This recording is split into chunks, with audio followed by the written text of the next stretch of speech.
பெண்கள் சார்ந்த விஷயங்கள்ல கொஞ்சம் நம்ம கவனமா இருக்கணும். பெண்கள் கிட்ட விரோதத்த நம்ம வளர்த்திக்க கூடாது. ஓகேங்களா? பெண்கள்னா எல்லா பெண்களும் சரி. இது பெண்களுக்கும் பொருந்தும். இப்போ ஒரு துலாம் ராசி பெண்ணா இருந்தாலுமே, தான் கூட இருக்க சக தோழி, அம்மா, அக்கா எல்லாத்துக்கிட்டயும் கொஞ்சம் விட்டு குடுத்து போறது நல்லது. ஏன்னா, அவங்கனால உங்களுக்கு பிரச்சனைகள் ஏற்படும். சரிங்களா? அப்ப நம்ம கொஞ்சம் அனுசரிச்சு போயிட்டோம்னா, அந்த பிரச்சனைகள தவிர்த்துக்கலாம். இப்போ ஒரு 15த் வரைக்கும் தான், செப்டம்பர் 15த் வரைக்கும் தான் இந்த நிலை. அதுக்கப்புறமேட்டு சுக்கிரன் 11th ஹவுஸ்க்கு வந்துருவாரு. அதாவது 10த்லேருந்து 11த்துக்கு சிம்மத்துக்கு வந்துருவாரு. அப்போ பெரிய மைனஸ் இல்ல.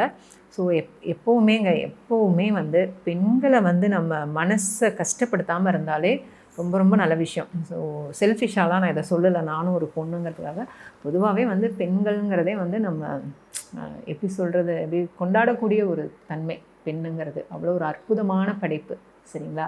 அதனால எப்பவுமே பெண்களான நம்மளுமே எந்த பெண்ணையுமே கஷ்டப்படுத்திறக்கூடாது.